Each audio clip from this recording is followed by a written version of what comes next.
Hello guys, this is your friend and we are back with a new fanfic.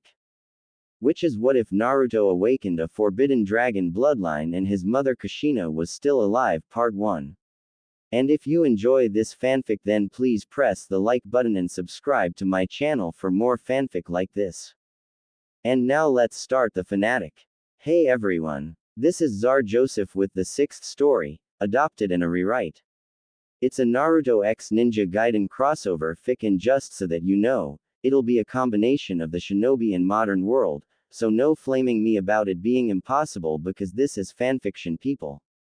Anything can happen. Anyway, the reason why I'm doing a Naruto and Ninja Gaiden FIC is because the games are awesome. Combine that with Naruto and you get a badass FIC. Also, I did watch the gameplay of Ninja Gaiden. Oh, and so that you know, Kushina will be alive and Naruto will have a twin sister who was born after he was in this FIC, so no complaining about it. This story will be a friendship and a harem by 2 girls or more.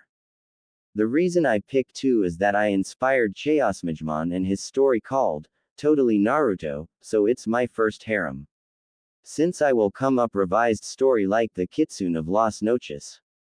If you don't like it, don't read it. I do this for fun, so back off. Naruto.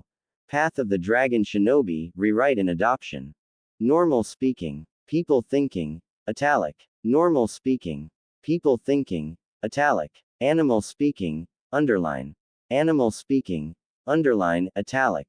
Demon or summon speaking. Bold. Demon or summons thinking. Bold, italic. Dragon sword thinking. Dark dragon sword thinking. Disclaimer. I don't own Naruto or Ninja Gaiden because if I did, I'd be staying my home for drinking coffee. Anyway, back to the story. Chapter 1. The Return of the True Heir and Reunion. Story starts. October 10th Kyubi Festival . It was dark in the village of Konoha. The streets were lighting up and the villagers were celebrating the day the Kyubi was defeated. A group of ninja wearing black hooded cloaks with a white dragon on the back of them were walking through the busy streets.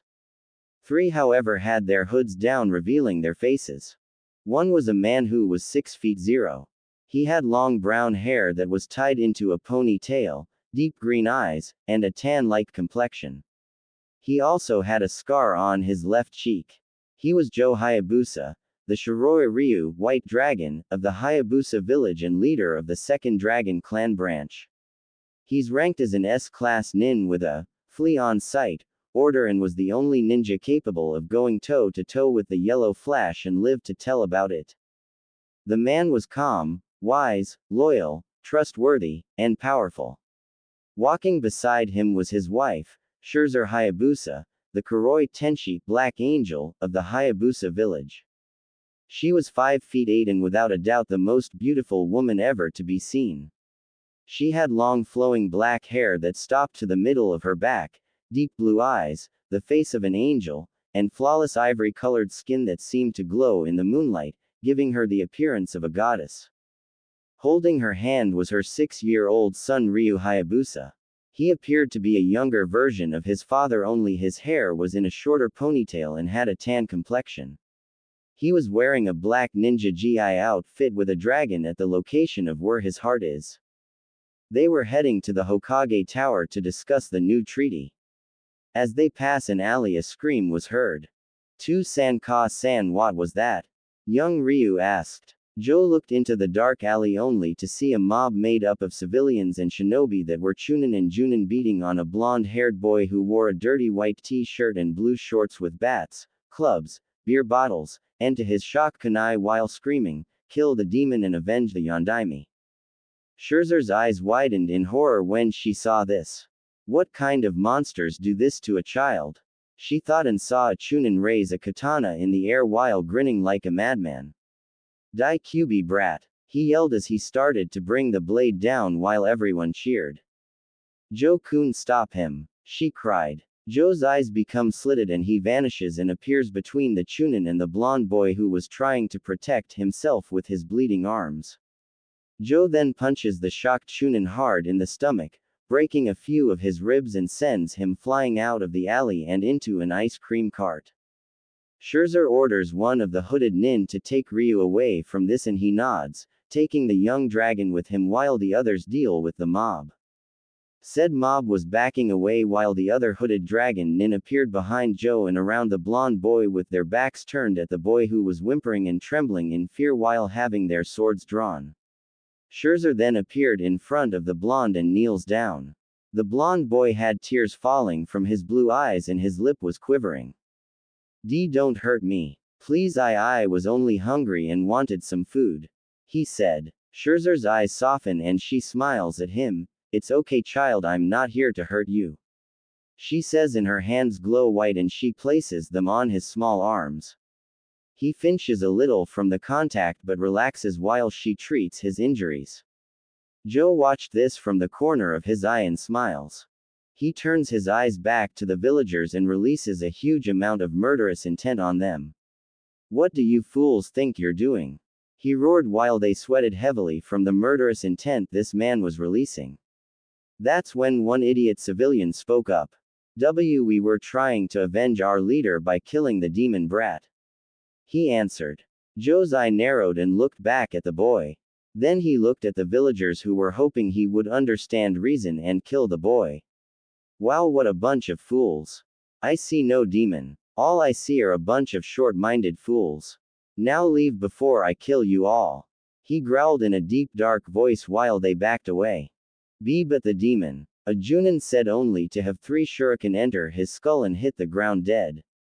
Joe was the one who threw them and his eyes glowed. "I won't tell you again. Leave while you have your limbs intact," he said in a dark tone, making them run away. Joe's eyes return to normal once they're gone and he doesn't sense any nin around. The dragon nin that were protecting Scherzer and the blonde boy relaxed and sheathed their swords. Scherzer just finished healing his legs and asked him to take off his shirt.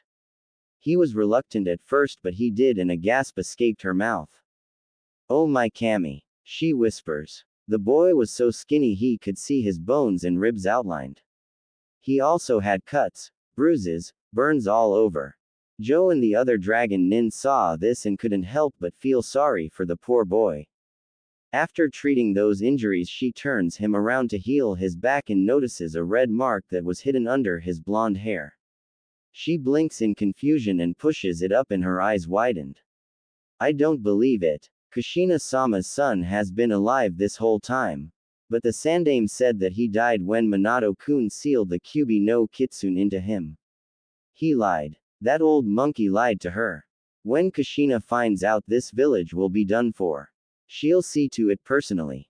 Joe-kun, could you come here please?" she asks her husband. Joe nods and walks over to where she and the boy are. He kneels down and looks at the back of his head and his eyes widen in shock. "She Scherzer-chan, that's," he started to say and she nodded while her eyes became cold. "That fool lied to her. How could he do this? After all Minato and our clan has done for this village. He told her he died during the sealing. Does he have any idea what he's done? When she finds out that he's alive, Konoha will be finished," she whispers to him. Joe grunted in agreement. He may be strong but Kushina was not someone you'd want to have as an enemy or piss off. He then pulls out a scroll and hands it to her. "Get him out of those rags and have him put the clothes that are in this scroll on." He then stands up and looks at the hooded ninja. "Kenji, Aoshi, Shira," he said while 3 of them appeared before him on one knee. They removed their hoods revealing 2 males and a female. Kenji had reddish-orange hair that was in a ponytail and violet eyes. Aoshi had shoulder-length bluish-black hair and gray-colored eyes. Shira had violet-colored hair and red eyes. "Sir," they said in unison, "you 3 are coming with me to the Hokage Tower. The rest of you stay with my wife, son and the boy. If anyone tries to harm the blonde boy, kill them," he commanded while the ones in the hooded cloaks nodded. "Let's go," he said to Kenji, Aoshi, and Shira, who nodded, and they vanished from the alley. Scherzer bites her thumb, drawing blood from it and smears it on the scroll. The seal glows a little and in a puff of smoke, a dark blue GI that was similar to Ryu's appeared. She then turns to the blonde child who blinked at her confusingly. Here young one, put this on. You don't want get sick now do you? She asks in a soothing tone. The blonde nods and takes off the shorts and puts on the gi. She smiles at him and asks, "What is your name young one?" "Naruto Uzumaki, miss," he says and she answers. "Scherzer Hayabusa. It's a pleasure to meet you Naruto-kun," she says. Naruto looks down at the ground which causes her to give him a concerned look. "Are you okay, Naruto-kun?" she asked while Naruto shifted his feet nervously. "Why are you being so nice to me? Almost everyone in this village hates me, beats me, or they say I'm a monster who kills innocent people," he said quietly. She frowns but places her hands in his shoulders. "You're not a monster, Naruto-kun. These people are just a bunch of fools who can't tell the difference between one and the other. Would you like to meet my son, Ryu?" she asks and he nods. "Come on then. Let's get out of this dirty alley," she says and gets up. She then holds out her hand to him and he takes it, making her smile as she led him out of the place into the village. The hooded ninja follow her from behind. They notice the villagers were glaring at Naruto and calling him a demon brat, and that the Hokage should have killed the creature when he was born. The hooded nin twitched their fingers as they heard this. Naruto held Scherzer's hand a little tighter. She notices this and sees the looks the villagers were giving him and releases her own murderous intent at them, making the fools stop and tremble at her icy gaze. They then find themselves in the park where Ryu was practicing some hand seals the hooded dragon nin was showing him. He saw his mother and the other nin approaching with a blonde nin and runs up to her. "Ka-san, I finally got 3 seals down. Where's 2-san and who is he?" he asked looking at Naruto with curiosity in his eyes while said blonde was looking at him nervously. Scherzer looks down at her son and smiles. "Ryu-kun, this is Naruto-kun. Naruto-kun, this is Ryu-kun, my Sochi," she answers. Ryu holds his hand out for a handshake and smiles. "Nice to meet you Naruto. I'm Ryu Hayabusa," he replies. Naruto decides to do the same and shakes Ryu's hand. "It's nice to meet you Ryu," he said with a small smile on his face. Scherzer couldn't help but smile. They've only met for a few seconds and they're already bonding, she thought while she watched Ryu lead Naruto to a sakura tree and talk. At the Hokage Tower . Hiruzen Sarutobi was sitting in his chair doing some paperwork while wondering if Naruto was doing okay. He hated the fact that he had to lie to Kushina about her son, but Naruto was a Jinchuriki of Konoha and the last Namikaze and he had to stay no matter what.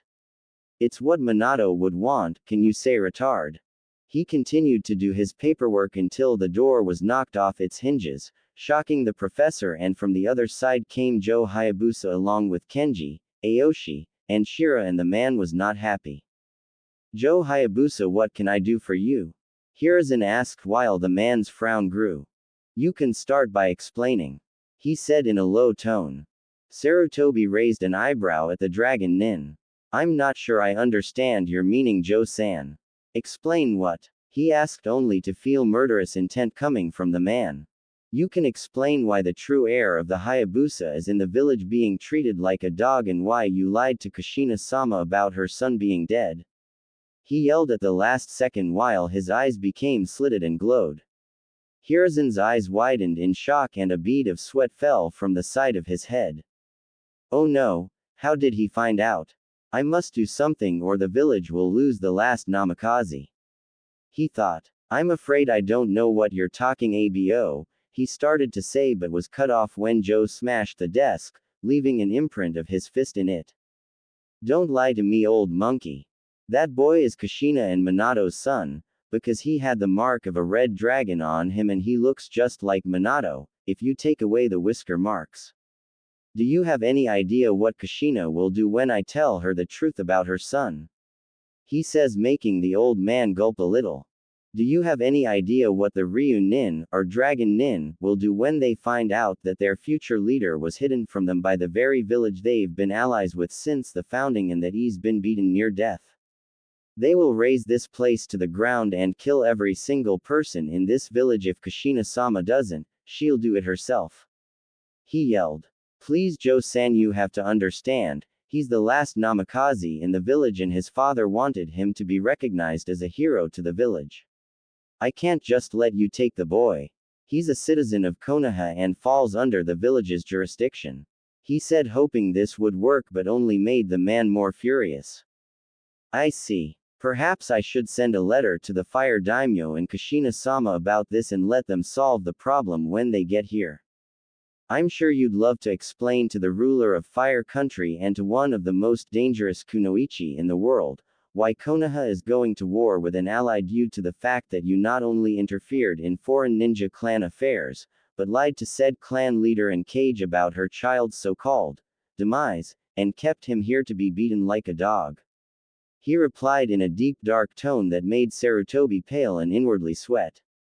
We still haven't fully recovered from the Kyuubi attack, and the Ryu ninja are well known and feared throughout the elemental nations.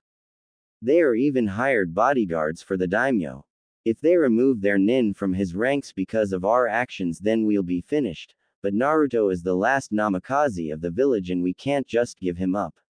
What do I do? He ranted in his mind as he tried to think of an alternative. Seeing no other choice, he sighs in defeat. Very well, Joe-san. I will hand Naruto over to you. He starts to say until Joe interrupts him. And his father's inheritance and jutsus as well as the forbidden scroll that Minato created. He said, getting a shocked look from Sarutobi. I can't do that, Joe-san, because I am well aware of Iwa, but you forget that Minato left everything he owned to Kushina-sama and any children they have, and if you don't, then consider our alliance with Fire Country finished. He replied, but was getting to the point where he'll kill Hiruzen, who let out another sigh. Fine. Just let me get everything. He then gets up and heads to the Hokage's vault. He returns with 3 large scrolls. One contained the Namikaze clan's currency. The other one contained all the jutsu they ever created and their fighting style. And the last one was the forbidden scroll of sealing. This is everything, Joe-san. Is there anything else? He asked. No, you've done enough already. You and this village have caused nothing but trouble, and pray that I can convince Kushina-sama not to declare war on Konoha due to the stupidity of the leader and his followers. He said with anger etching off his voice. Sarutobi flinched from those words and looked down in shame while Joe and his ninjas left the tower. Hiruzen then looked at the picture frame that held Minato's picture in it. It was like he was glaring at the old man for failing to protect his son. Minato. I'm sorry I couldn't protect Naruto. He thought while looking at the destroyed door and had the secretary send a maintenance worker to fix it. Konoha Park . Scherzer had a smile on her face when she saw Ryu showing Naruto how to perform hand seals, which he mimicked. Ryu also told him about the Hayabusa village and that it was a village on the other side of the world. She then saw her husband and his 3 nin walking towards them with 3 large scrolls. She walks over to him and looks up at her koi lover. So how did it go, Joe-kun? She asked while he smiled at her. It went well, Scherzer-chan. Naruto will be coming back with us. He won't have to stay in this godforsaken place ever again. I just hope I can convince Kushina-sama not to destroy Konoha after this. I wouldn't wish her wrath on even my worst enemy. He replied while his brow twitched at the thought of an angry Kushina. Whenever he saw her angry or pissed, he ends up seeing the form of the Shinigami hovering over her head and pointing at her victim. Scherzer giggled when she saw him shake his head and looked over her shoulder to see Ryu and Naruto doing hand seals and smiles. I see Naruto and Ryu have developed a bond already.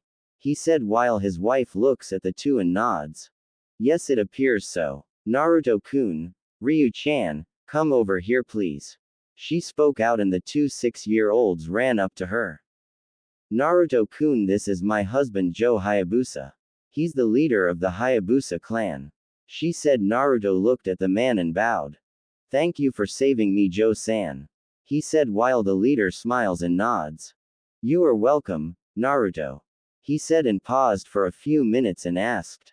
Naruto, how would you like to come back with us to the Hayabusa village? He asked the young boy, who looked up at the man with a surprised look. You won't have to worry about being treated badly or glared at. Unlike this village, ours doesn't judge a book by its cover. You'll also be able to make friends there as well as hang out with Ryu here as long as you want. So what do you say, Naruto Uzumaki? Would you like to join our village and maybe be a ninja for the village? He asked. Naruto just looks at him in shock. He can finally be happy and be in a place where he won't get beaten or glared at. He did had few after all. He then nods while wiping away his eyes. Joe smiles at him. Okay. We have to leave now.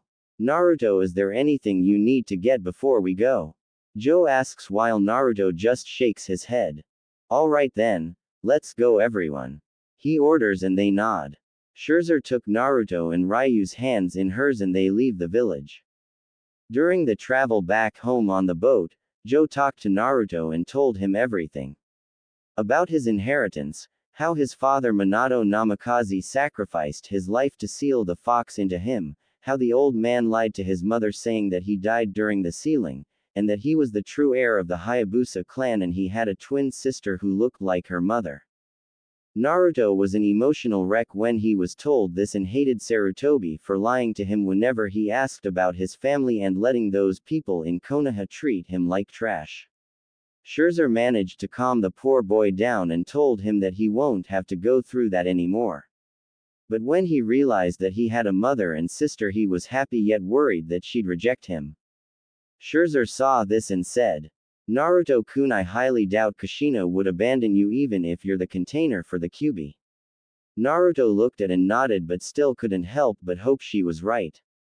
Then Joe spoke up. What surprises me is why she would attack the village in the first place. Kyuubi is normally neutral when it comes to human affairs and she wouldn't attack a village unless said ninja from the village provoked her into attacking, or that she was being controlled or she was trying to get rid of an evil threat. Joe replied, getting a shocked look from Naruto. But I thought the Kyuubi was an evil demon. Naruto said, but Joe shook his head. I'm afraid that's not true, Naruto. Kyuubi is a spirit of nature. A guardian of the mortal realm and only appears when a great evil threatens the earth. She's also well known to the Ryu dragon, ninja, and was around to assist our ancestors in defeating the dark dragon, but that's for another time. He answers and sees a mass of land from the boat. Ah, it appears we'll be porting soon, he said as the boat heads for a dock. After the ship stopped at the docks, Joe had the 3 scrolls strapped to his back and moved forward into the forest with the dragon nin flanking him, Scherzer, Naruto and Ryu. So, Ryu, what's the Hayabusa village like? The blonde asks while Ryu thought about it and answered. Well, for one thing, it's big. We don't have a large gate that surrounds it like the other hidden villages do, because we're not a hidden village. We also have ninja that are ranked like the ones in the elements. We also use ninjutsu, taijutsu, fuinjutsu, kenjutsu, and genjutsu, but we mostly excel in stealth, espionage, assassination, and interrogation. He said. Wow. So does the village have a ninja academy? Naruto asked, and that's when Joe answers. No, we don't, Naruto. We prefer to train our ninja separately, but we do set them up in squads and a leader by their skills and not through meaningless titles like Rookie of the Year, or Kunoichi of the Year, or Dead Last, because that is insulting and ruins the way a squad cooperates. We also have a shinobi and civilian council that is separate and not joined. Also, the Rukage Dragon Shadow, who your mother is, has the final say in anything. He answered while Naruto nods. When they enter the village, Naruto couldn't believe what he was seeing. The village was huge. The buildings were larger than the ones in Konoha and the streets were filled with civilians and ninja. As they walked through the village, Naruto noticed that when the civilians and shinobi looked at them, they either smiled or bowed. There was not even one glare from them. He also saw shinobi parents training their children in the ninja arts. They continued to walk until they came to a large Japanese castle that was surrounded by compounds. The place was bigger than the Hokage Tower. On top of the castle was the statue of a red dragon with golden eyes, ruby red scales, a golden underbelly, spines, claws, and horns, and it had its head raised and its maw open, revealing a row of ivory white teeth. It appeared to be roaring at the sky. Naruto said only one thing. Wow, he said, looking at the dragon while Joe chuckled. Yes, even now I can't help but be amazed by the appearance of the statue that represents our village, he said as they continued to walk into the compound district. Once they reached the Uzumaki compound, Joe dismissed the dragon Nin while Scherzer took Ryu with her to the Hayabusa compound to get some rest. Joe and Naruto approached the door of the Uzumaki compound, but Naruto was a little nervous and scared. He was going to meet his mother and sister for the first time. Joe looked at Naruto, who was fidgeting, and placed a hand on the boy's shoulders to calm him down. Relax, Naruto. Your mother is a kind person and is respected and loved by everyone in the village, he said softly. Naruto lets out a sigh as Joe opens the slide door and they walk in. The inside was decorated with paintings of dragons and weapons. There were also statues of dragons lined up through the hallways. As they walked through the hallways, they came to a stop at a door that had a red swirl on one side and a dragon on the other. Naruto, get behind me. I want to surprise your mother, he whispered to him. He nods and gets behind him as he knocks on the door carefully. Enter. A voice said that Naruto thought sounded like an angel. Joe then opens the door and enters the room with Naruto behind him. It appeared to be a meditation room since it was plain but did have plant life and a small water fountain in it. In the middle of the room was a woman who seemed to be 5 feet 8. She had long flowing red hair, ivory-colored skin, and the figure of a goddess. She was wearing a crimson-colored ninja training gi with a coiling golden dragon on the back. She was sitting in a lotus position with her back turned to Joe. Kushina-sama, Joe said with a bow, making the woman sigh. Joe, how many times do I have to tell you to only call me that during meetings? She asks without looking at him while he chuckles. Old habits die hard, Kushina, he says with a smile, but then gets serious. Kushina, I have some very important news to tell you, and it's regarding your son, he said, causing Kushina's eyes to open up instantly. She then gets up and looks at Joe with a serious look. Joe, we both know that my Sochi died along with Minato Koi, so why would you bring this subject up knowing how I feel about it? She asks with eyes full of sorrow. Because he didn't die with his father, Kushina. Sarutobi lied to you and he's been alive living in that village for the last 6 years, he answered, saying village with venom in his voice. Kushina's eyes were wide and her mouth was open, but no words came out of it. I took him out of the village and also got the clan scrolls that belong to Minato, including the one that contains the Hiraishin and the forbidden scroll that he created, he says, pulling the 3 scrolls from his back and placed them on the floor. Your son is right behind me too.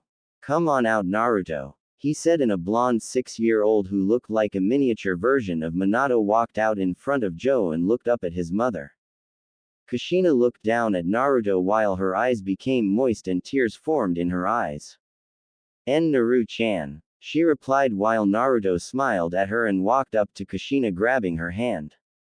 Ka-san, was all he could say because she scooped him up in her arms and hugged him to her body while sobbing uncontrollably. My baby's still alive. I'm so sorry, Naru-chan. I'm so sorry for not looking for you. Please forgive me, she said as she held even closer. Naruto wrapped his arms around his mother's neck and laid his head on her chest while he cried silently. Kushina was crying tears of joy, muttering, "My baby," over and over. Joe smiled at the scene and left Kushina and her son alone so that they could catch up. After that little scene, Kushina wipes her tears away with her arm and takes a good look at her son. You look just like your father, Naru-chan, she said while Naruto blushed and then looked at her. Ka-san, Joe-san said that the Kyuubi was sealed into me by 2-san but told me that he wasn't an evil demon. Why did he attack Konoha then? Naruto asked. He asked while Kushina frowned and thought about it. Honestly, Sochi, I don't know. Kyubi is a spirit of nature and wouldn't attack the village unless he had a reason to. So tell me, how was your life in Konoha for the last 6 years? She asked, but noticed the frown on his face and he started to tell her everything. How the adults would beat him on his birthday and made their children stay away from him, how he had to eat out of garbage cans and only eat at a ramen stand, and that he was overcharged for clothes and food and that he was kicked out of the orphanage when he was 4. To say Kushina was pissed would be an understatement. She was beyond livid or pissed. Her eyes went from blue to a golden yellowish orange color with a tint of red on them and her pupils became slitted. She growled, baring her teeth and the top ones extended into fangs. Those bastards. I'll kill them. I'll raze that damn village to the ground and rip Sarutobi apart with my bare hands. The Rukage said in a dark tone that'll make Orochimaru run away crying like a little girl. Naruto noticed this and placed a hand on her cheek to try and calm her down. Don't let them get to you, Ka-san. They're not worth it. They didn't honor Two-san's dying wish. Naruto said, which caused Kushina to calm down and her eyes and teeth returned to normal and looked down at her son who smiled at her. She does the same but sighs. You're right, Naru-chan, they're not. I'm sorry if I scared you. She said while she sat down Indian style with her son on her lap. Scared me? That was cool what you did. Will I be able to do that? He asked with a huge smile on his face. Kushina couldn't help but laugh at her son. Yeah, you will once you activated our family's Kekkei Genkei, bloodline limit. She said, getting a confused look from her son. Kekka what? He asked while she had to hold in a laugh by biting her lower lip as Naruto blinked a few times and tilted his head to the left. Kawaii. He looks so cute when he's confused. She squealed in her mind as a chibi form of her jumped up and down squealing. Kushina was about to say something but the door opened and a 6-year-old girl with red hair and an ivory complexion like her mother walked in. She also had blue eyes and wore a red gi like her mother's. She saw her mother holding a blonde boy in her arms and blinked in confusion. Ka-san, who is that boy you're holding? The red-headed girl asked. Kushina and Naruto looked at her and Naruto's eyes widened. That was his twin sister and she looked just like Kushina. Kushina smiled and motioned her to come over and she did while staring at the blonde boy. Tsuki-chan, this is Naruto, your twin brother. He's been alive this whole time and was brought back by Joe. She replied. Suki's eyes went wide when she saw her brother who was rubbing the back of his head nervously. She went from shock to having a huge grin on her face. Naruto ni. She squealed and tackled her brother and mother to the ground. Kushina managed to get back up only to see Tsuki hugging or squeezing her older twin who went from his tan color to blue. Nei-chan. I can't breathe. He struggled to say while Kushina giggled and then laughed at her children. The sun's rays shined down on Naruto's face which caused him to squint a few times. He turned in his bed and blinked a few times before opening his eyes. He woke up to see that he was in a large room that had different kinds of things in it. There were some pictures of his mother and father when they got married and some where they were teenagers. There were some of his mother and her side of the family in Whirlpool before it was destroyed. Even Konoha dishonored the Uzumaki clan. On the walls were paintings of different colored dragons, each shooting different colored fire or another element. There were also statues of golden dragons lining up the walls. He also had toys and plastic weapons like shuriken, kunai, and ninjatus that were in a black wooden box, and next to his bed was a small dresser drawer that had a stuffed red dragon on it. Naruto started to rubbing the sleep out of his eyes and went to his closet.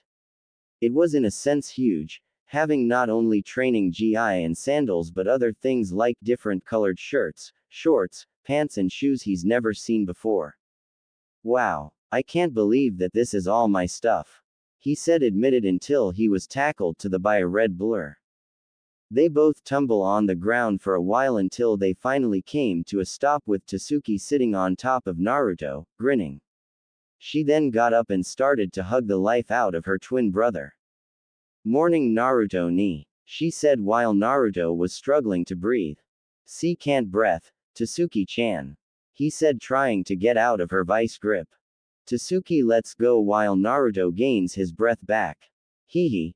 Sorry Ni-san. I'm just happy to have my big brother with me. She said and hugs Naruto normally, who smiles and returns the hug. Is Ka-san still asleep? Naruto asked Tasuki, who she nodded. Come on. Let's go wake her up. She says, grabbing Naruto's arm and leads him out of the room and to Kushina's. Kushina was in her room sleeping when Naruto and Tasuki sneak in quietly. Tasuki told Naruto to go to the other side while she went to the other. She sees her mother, who was snoring quietly while drool was hanging out of her mouth. Lol. No wondered where did Naruto didn't sleep properly because of the snoring. Well, maybe. Tasuki put her hand over her mouth to hold in the giggle. She then climbs the bed, as does Naruto.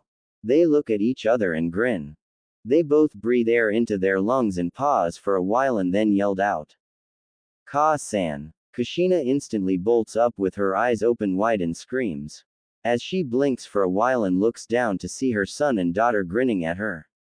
She then smiles at them and pulls them onto her lap. How are my Kodomo children are doing this morning? She asked.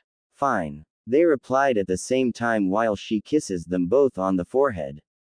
She then looks at the clock and sighs. It was 10:30 a.m.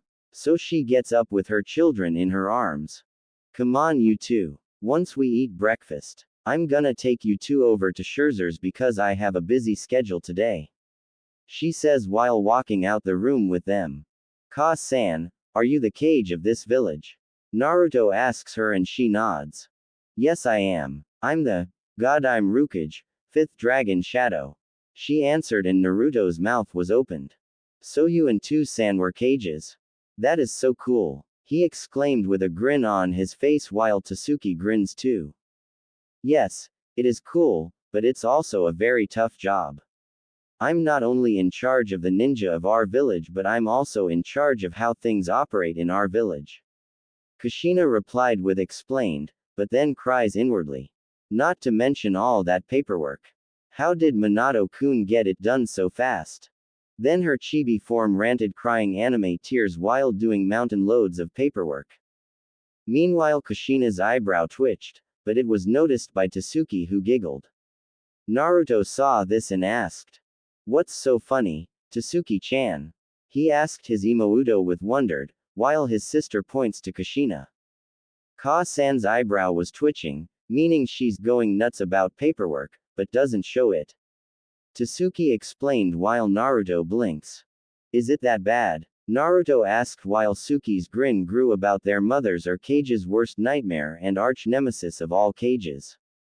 She almost killed Joji uncle when he accidentally slammed the door, causing all the paperwork that she finished to scatter all over her office, and it took 15 Anbu to restrain her. She answered while Kushina blushed in embarrassment.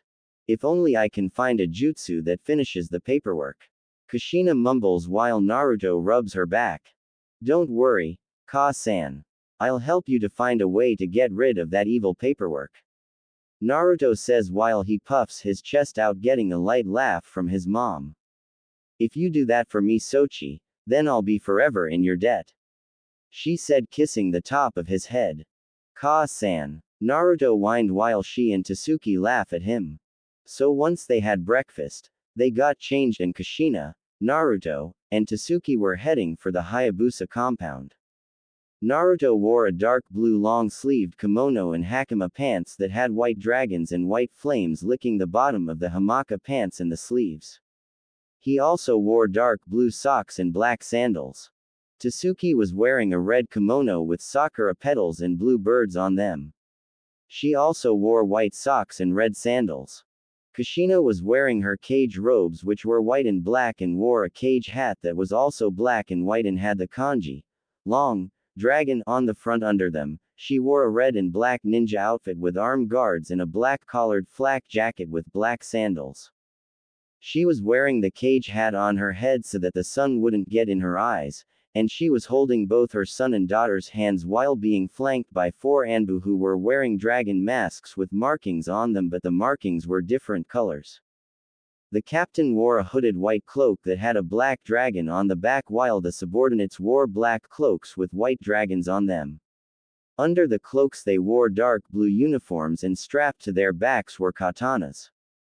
As they walked through the village, Naruto saw the civilians and shinobi either smiling or bowing to Kushina and her children when they walked by. Kushina smiled and waved at the civilians and shinobi, as did Tasuki and Naruto. Naruto knew they respected him and his family because of their clan and their mother being the Kage, but he wanted to earn their respect just like his mother and father did.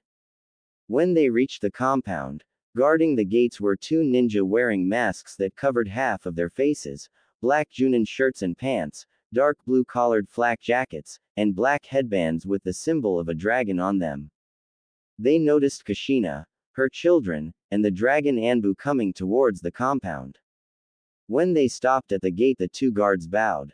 "Greetings, Rukage-sama. What brings you to the Hayabusa compound?" one guard asked while she smiled. "You may raise your heads, Jonins. I'm just here to drop my children off since I'll be really busy today." "Is Scherzer and Ryu-chan is here?" she asked while they raised their heads. "Yes, they are here. Joe-sama already left for the meeting you called. You also said, children, Rukage-sama. I could have sworn you had only Tasuki-san." The second guard asks while making Kushina sigh about it. "To make a long story short, I just found out that my son was still alive for the last 6 years. Everything else will be explained at the meeting." Kushina answered while the guards look at Naruto for a while and then back at Kushina. "We understand, Rukage-sama. Would you like for us to escort your children into the compound?" First guard asked, getting a nod from their leader. "Yes, I must be going now," the Rukage said and kneeled down to hug her children. "Stay on your best behavior, you two. I'll see you both later." Naruto and Tasuki hug her back. "Okay, Ka-san, come on Naruto ni," Tasuki said and led Naruto past the gate and towards the compound while one of the guards walked behind them. Kushina got back up and then looked at the Anbu. "Let's go," she said in an authority tone while they nod and the 5 of them shunshin to the Dragon Tower. Meanwhile, the guard escorted them into the compound, which was similar to theirs but was a little smaller. As they walked through the compound, they saw Scherzer teaching Ryu some new hand seals and how to chant incantations. The guard did a small cough, getting their attention, and they see Naruto and Tasuki grinning. Scherzer motions the guard to leave, who nods and shushins away. Tasuki runs over to Scherzer and hugs her, while she smiles and returns it. "Hi Scherzer Obasan." Tasuki greet while the woman laughs lightly as they release each other. "Hello Tasuki-chan." She greet back and notice Naruto, who looked nervous, making her smile grow. "Don't be shy Naruto-kun, come give me a hug," she insisted in a sweet tone. Naruto walks over to her with a small blush on his face and she gives him a hug. Tasuki sees Ryu, who had a small blush on his face, ran over to Ryu and hugged him, making the young dragon turn red from the contact. Scherzer releases Naruto, who was smiling at her, and she looks over to see Ryu red from Suki's hug. "Ah, how cute. Ryu's already formed a crush on Tasuki. I can't wait till he's older. The teasing that I'll do to him and her will be priceless," she thought while Naruto saw this and asked. "Anyo-sa, Scherzer Obasan, why is Ryu red? Is he sick or something?" Scherzer looks at the confused look on his face and couldn't help but sigh inwardly. Just like his father, as well as with Kushina. Ryu's fine Naruto. He's just a little embarrassed from the hug Tasuki-chan gave him, she answered while Naruto looked at Tasuki, who was leading Ryu out their backyard by the hand while Ryu was redder than a tomato. "So, he's shy?" Naruto asked as they went to join them while Scherzer nods. "You could say that. Now let's go join your sister and Ryu." Scherzer replies. Dragon Tower Council Chambers. Kushina was now sitting in a chair in the council chamber. On her right was Joe Hayabusa and on her left was the captain commander, Sotaicho, of the Dragon Anbu, Arashi Kazama. He was 5 feet 11 and wore his mask on the side of his face revealing his face. His eyes were light gray and he had jet black hair that stopped to his shoulders. There were also the elders who gave Kushina suggestive advice, and the shinobi and civilian council. Rukage-sama, is there a reason why you summoned us here? One of the elders asked. Kushina looks at him and nods. Yes, there is, and the reason why I summoned you all here is because the true heir of the Dragon Clan has returned. She answered with announced, getting shocked looks from all of them when one of the civilians spoke up. Pardon me for saying this, Rukage-sama. But I thought your daughter was the true heir. The civilian merchant asked and Joe spoke up. That would have been the case, however, when me and my group went to Konoha to get more supplies we found her firstborn being beaten by civilians and shinobi. He answered.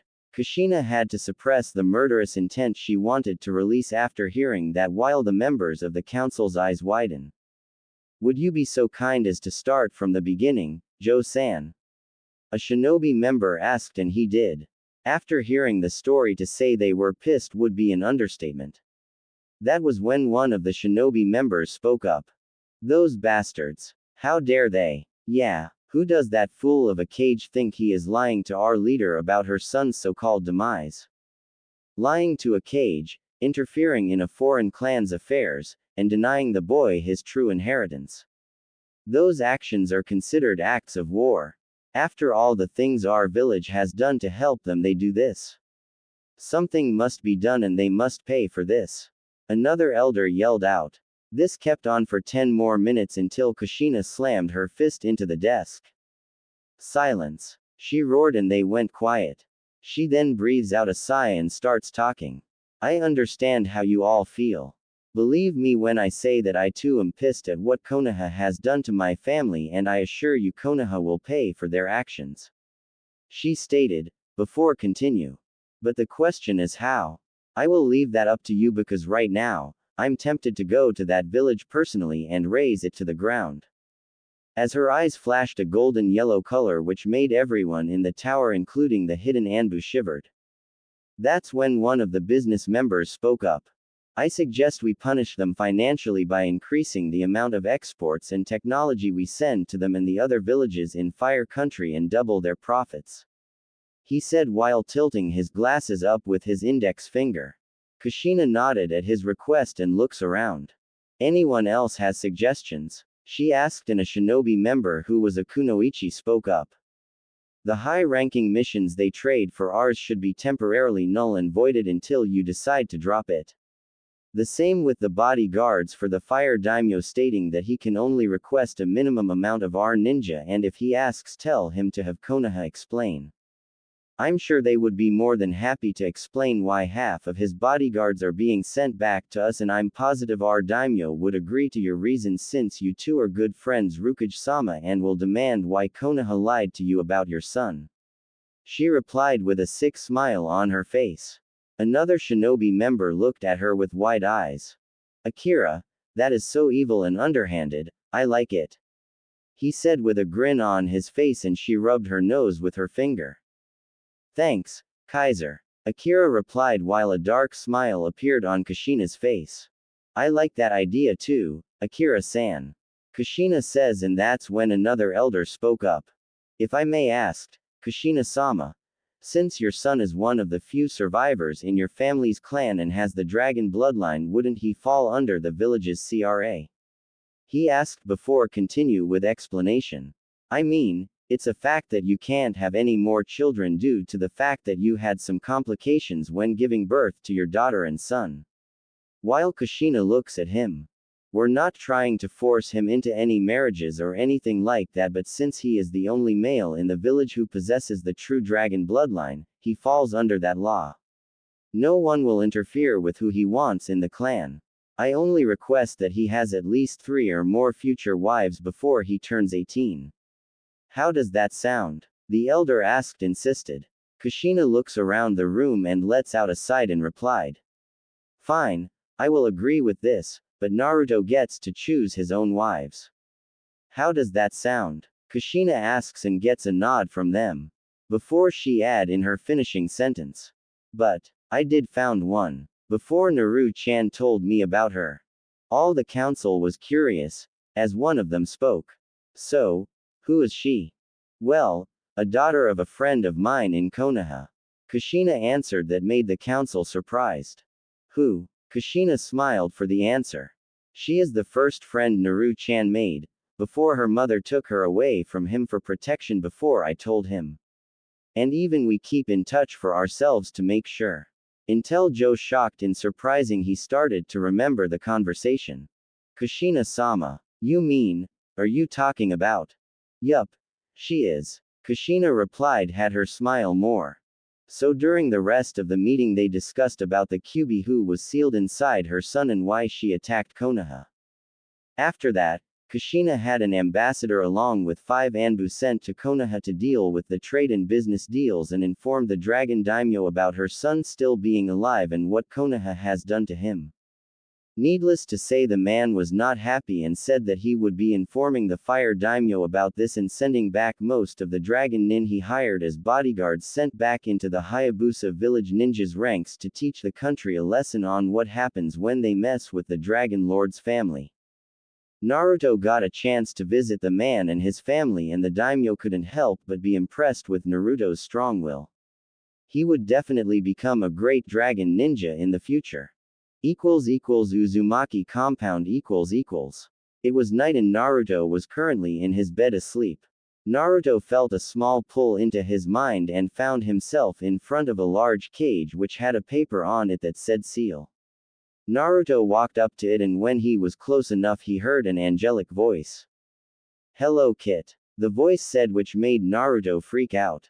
Kyuubi. The blonde Namikaze asks and saw a pair of red slitted eyes appear from the other side of the cage. When the figure revealed itself Naruto couldn't help but blush at the sight. She was 5 feet 8 and wore a red kimono that hugged her hourglass figure and had flawless ivory skin that gave her the appearance of a goddess. She wore ruby red lipstick on her lips and her hair was crimson and stopped to her mid-back. Canines jutted from her upper lip and she wore ruby red nail polish on her nails and toenails. What really shocked him was the fox ears on her head and 9 red tails that swayed behind her. Naruto just walked closer to her and looked up at her angelic face. She looks down at him and couldn't help but see how cute he was. She knelt down to meet his eye level and smiled. Hello Kit. We finally meet. I'm sorry if I haven't contacted you sooner but I had just woken up after being sealed into you and I saw what your life was like for the past 6 years and I have to say that I'm sorry for what has happened to you. No one should have to suffer like you did and I hope that you can forgive me. She said in a downcast voice.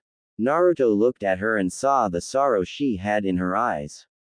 He reached his hands out at the cage and grabs her right hand.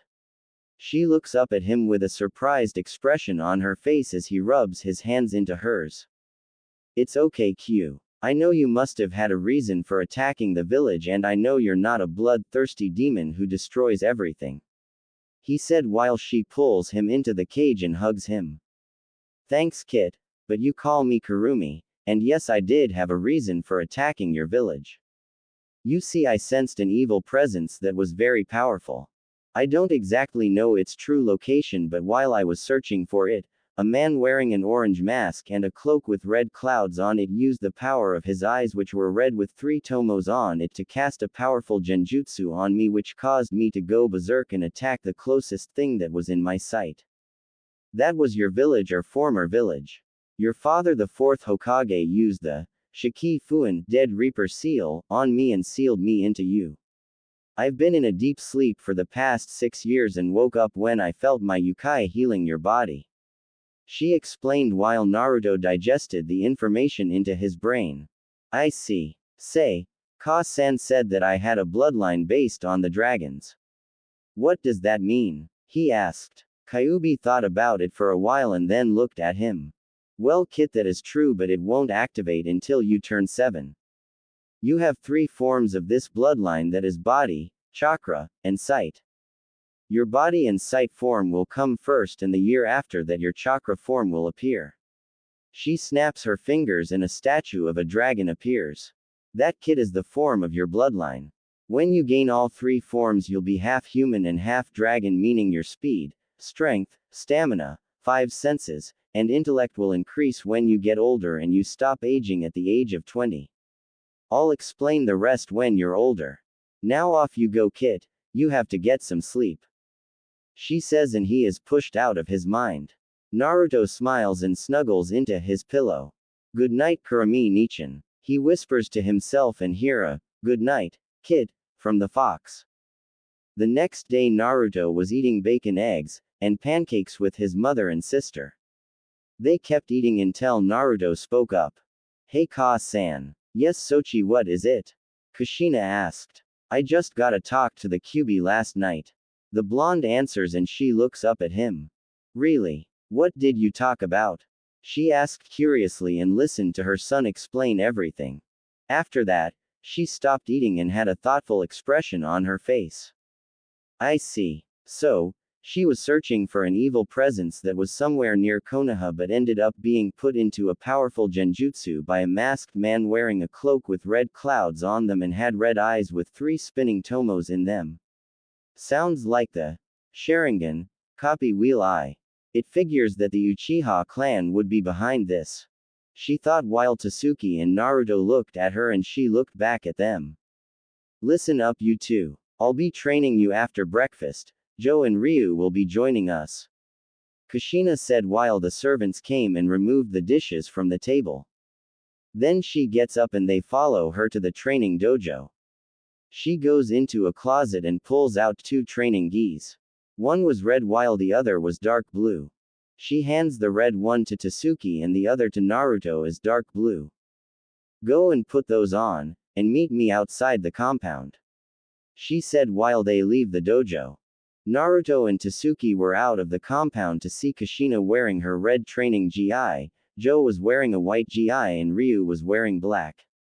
Alright, now that Naruto and Tasuki are here, we'll start out by doing 5 laps around the village and after that we'll take a 5-minute break for water. Once we're done with that we'll go to the wilderness and practice on stealth and hand-to-hand combat. You'll be learning the katas from our clan's fighting style. Naruto, I'll help you with them since Tasuki already knows most of them. She said, getting a nod from her son. When we do that for 2 hours, we'll take a lunch break which will consist of vegetables, fruit, and meat. Next, we'll be doing weapons training, and chakra control. You'll learn how to climb trees without using your hands, water walking, and kunai balancing. Once that is finished we'll head back to the compound and you'll start on your studies, meaning you'll be learning geography, math, science, and history. By next year, you'll be learning the basics on the human anatomy, how to make your own medicines with herbs and other plants, and you'll be doing some survival training afterwards. She says and pulls a scroll out of her gi and unrolls it. And unseal a pair of ankle and arm weights via poof in front of Ryu, Tasuki and Naruto. Put those on and keep them on, so that you can get used to the weight. Kushina orders and they do that. Okay, are you all ready? They nod for understanding. Good. Naruto stick with Ryu and Tasuki since they know their way around the village. Hi Ka-san. Naruto says and they run off with Ryu taking the lead. The sun was rising over the mountain and Naruto, Ryu, and Tasuki were returning back to the compound with a sweaty Naruto carrying a panting Tasuki on his back. Kushina saw this and ran up to her children while Joe approached Ryu whose gi was soaked in sweat. Joe gave him a white towel and a glass of water which Ryu took and gulped down and then took the towel and wiped the sweat and dirt off his face and hair. Are you okay, Tasuki-chan? Kushina asked as she removes her daughter from Naruto's back and sets her down and gives her a glass of water. Tasuki nods and gulps the cool liquid down. Kushina then gives Naruto one and he drinks it also. After the 5-minute break, Kushina takes Naruto to one of the sparring mats while Joe takes Ryu and Tasuki to the other sparring mat.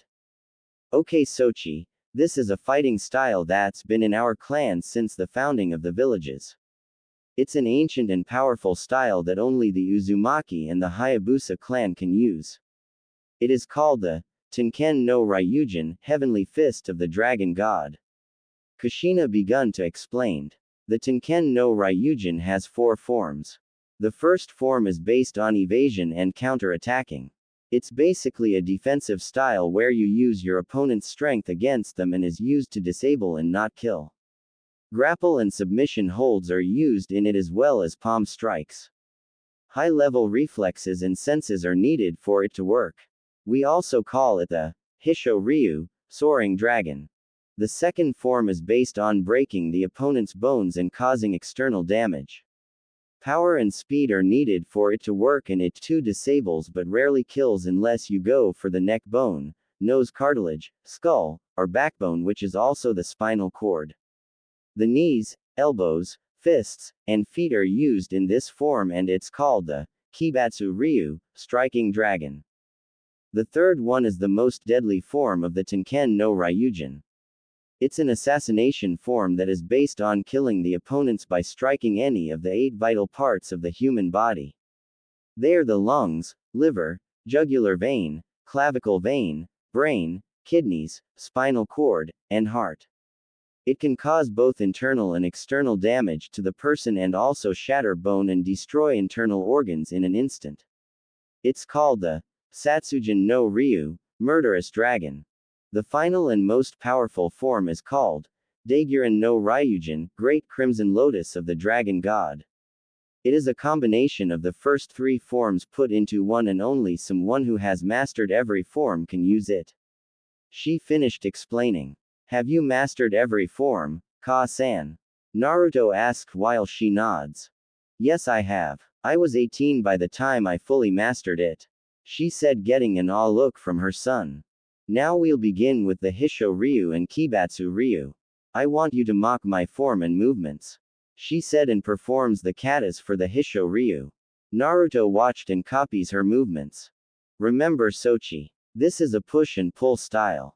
Keep your muscles relaxed and your senses calm, and your breathing steady.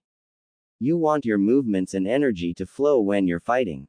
She says while pulling her arms and fists back and then pushing them forward into a double palm strike, and Naruto does the same. Like a river? He asked while his mother nods. Yes, Sochi, like river. Now I'm gonna make my movements a little faster and I want you to try to keep up. She says, getting a nod from her son, and they increase the speed of their movements. Kushina, however, couldn't help but be impressed with how fast her son was improving. Incredible. He's only seen the first form for only a couple of seconds and he already understands its principles. It took Tasuki 2 days to understand it. If only you were here, Minato-kun. You'd be proud of both of your children.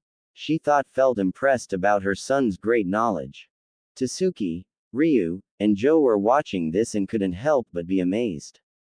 Tasuki was happy, but was a little jealous at her brother. He understands it in only a few seconds while it took me 2 days.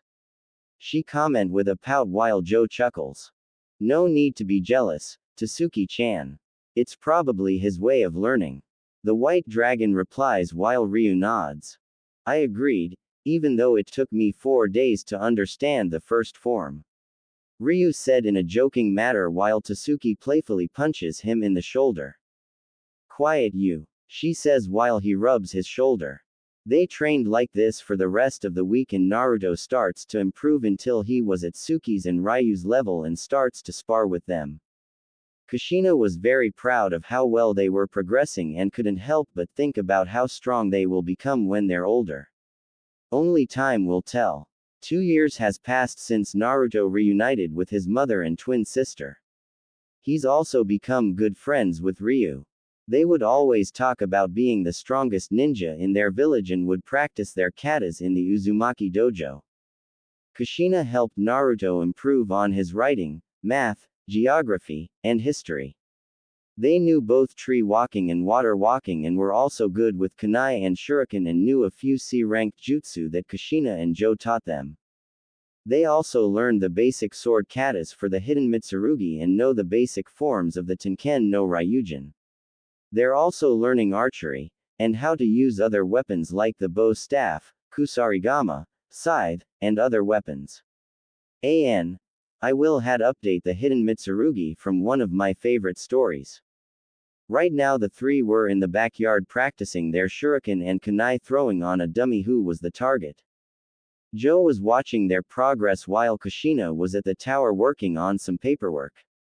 When word got out to the villagers that Kushina's son was still alive and how he was treated in Konoha, they were furious and demanded retribution from Konoha. Some even wanted to declare war on the village of Konoha, but Kushina informed them that Konoha will be paying for their actions and that she and the daimyo will be dealing with this. While Joe was watching this, an Anbu with a black dragon mask on appeared kneeling behind the man. What is it, Anbu? Joe asked, and the Anbu looked up. Sir, the Rukage sent me here to tell you that Ayame-san and her daughters are here. Also Scherzer-san has brought over Kurha and Momiji. He says, and Joe looks over his shoulder at him. Let them in. He approved, getting a hi from the Anbu who shunshuns away. Tasuki decided to take a small break while watching Ryu and Naruto continue to throw kunai and shuriken at the practice dummy. They then ran out of shuriken to throw and looked at the dummy. Looks like we're tied again, Ryu. Naruto said, and Ryu nods. Seeing the results that all targets were tie. It seems so. Ryu answers while they pull their throwing weapons out of the dummy. Tasuki sighed for seeing her brother and Ryu for the challenge and gets up. After all, they seems their accuracy is 100% or less hit the target. Are you two done showing off? She asked with an annoyed tone, while the two ninja in training rubbing the back of their heads sheepishly while Tasuki had her arms folded and was tapping her foot on the ground. Yes, we're done, Tasuki, so you can stop complaining.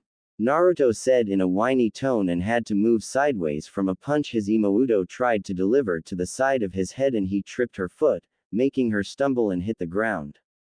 Tasuki got up and rubbed her nose and glared at Naruto, who gave her a raspberry, and a tick mark appeared on her face. She was about to charge until Ryu had her in a full Nelson or strangle and kept her from trying to attack Naruto, who was making faces at her.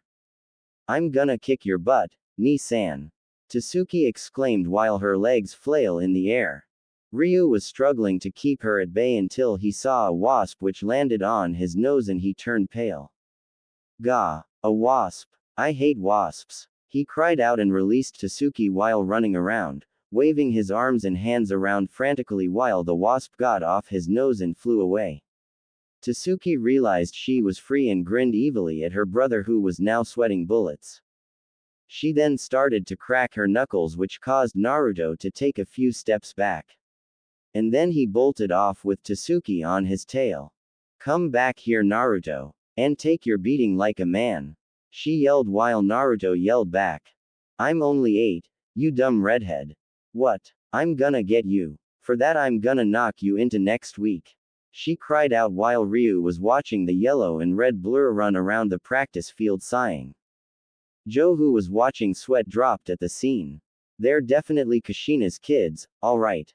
He mumbled and then saw Naruto, who was dodging her wild punches and kicks while grinning at her. Hold still, Baka, so I can hit you. She screamed out while Ryu sighed. At times like these, I'm glad that I'm the only child. He mumbles to himself. Tasuki tried to punch Naruto again, but he vanishes, shocking her, and appeared behind her. Before she could do anything, Naruto started to tickle her sides, causing her to cry out in laughter. Ha ha ha ha ha ha. Ni-san, stop. Ha ha ha ha ha, I ha ha, give ha ha up. She cried out while she continued to laugh out. Naruto stopped so that she could breathe and glared at Naruto, who just smiles at her and she ruffles his hair. Tasuki, don't do that. He cried while she grins. That's for calling me a dumb redhead. You do know that Ka-san is a redhead too, right? She asked with reason and made Naruto paled and laughed nervously. While that was happening, 5 figures appeared from the back of the compound. They were Ayame, Scherzer, Ayane, Kurha, and Momiji. Ayane was an 8-year-old girl with purple hair that stopped near her neck and also had ruby red eyes. She was also wearing a purple ninja gi with butterflies on them. Kurha was 10 years old. She had black hair that was tied into a ponytail, brown eyes, and wore what looked like a white and red shrine maiden outfit.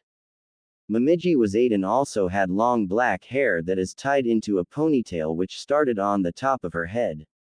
She had clear hazel brown eyes and wore a white and red ninja gi. Ayame was wearing a white and blue kimono and had long brown hair and light ruby eyes. Scherzer was holding both Momiji's and Kurha's hands while Ayane was holding her mother's hand as they approached the heirs and heiress. "Jo-kun," Scherzer calls out. The white dragon turns around to see Scherzer with the other females walking towards them. Naruto, Tasuki, and Ryu make their way towards Joe and the others and stop next to the man. Tasuki sees Momiji and Kurha and waves while they do the same. Ayane was hiding behind Ayame who was sighing. "Hi Tasuki," Momiji says but then notices the blonde, and asked, "Who's that Tasuki?" That blinks Tasuki about her question and looks at her brother and shrugs. "Oh, it's just my baka of a brother," she says while Naruto face faults, and then gets up glaring at his imouto. Both sisters' eyes widen when they see the blonde who just laughs nervously and walks towards them. Hi, I'm Naruto Uzumaki Namikaze," he greeted introduce and they bowed their heads before the true heir of the Hayabusa clan. Naruto blinks at them and then speaks up. You two don't have to bow to me." They then look up at Naruto with shocked expressions on their faces. But Naruto-sama, you're the true heir to the Hayabusa clan. It would be disrespectful of us to not." Kurha insisted only for Naruto to interrupt her. Ma, you don't have to be so formal. I'm just a kid like you two are. And to me, respect is earned, not given," he says while placing both his arms behind his head. The girls just stare at him when he says those words. "Aside from that, I would like us to be friends," Naruto said, grinning while their faces return to normal and they smile at Naruto who holds his hands out for them to shake, which they did. As a tint of pink appeared on Momiji's face though. After shaking their hands, the sisters went to go talk with Ryu and Tasuki. Scherzer walks over to Joe and kisses him on the cheek. Ryu sticks his tongue out in disgust and turns his head away from them. Naruto looks at the other woman who smiles at him as he walks over to her and bows. "Hello. I'm Naruto Uzumaki Namikaze." Ayame bows back and speaks. "Hello Naruto-kun, I'm Ayame Tenshin."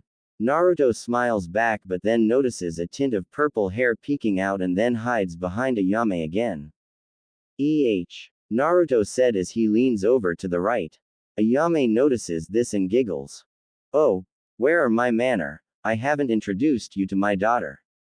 "Come on out Ayane-chan. There's no need to be afraid," she said with a calming and soothing tone. The girl then walks around slowly and appears in Naruto's line of vision. "I'm sorry, Naruto-kun. Ayane-chan is just a little shy," she said while Naruto nods at her. He approaches the timid girl and holds his hand out. "Hi Ayane-chan. Want to be friends?" Naruto asked and she looks up at his grinning face and a small smile appears on her face. "Sure," she says in an almost quiet tone.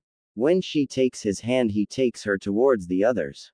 Ayame saw this and she was happy that her daughter made a friend but was sad due to the fact that she was treated like a plague in the Mugen Tenshin village and everyone there kept their children away from her.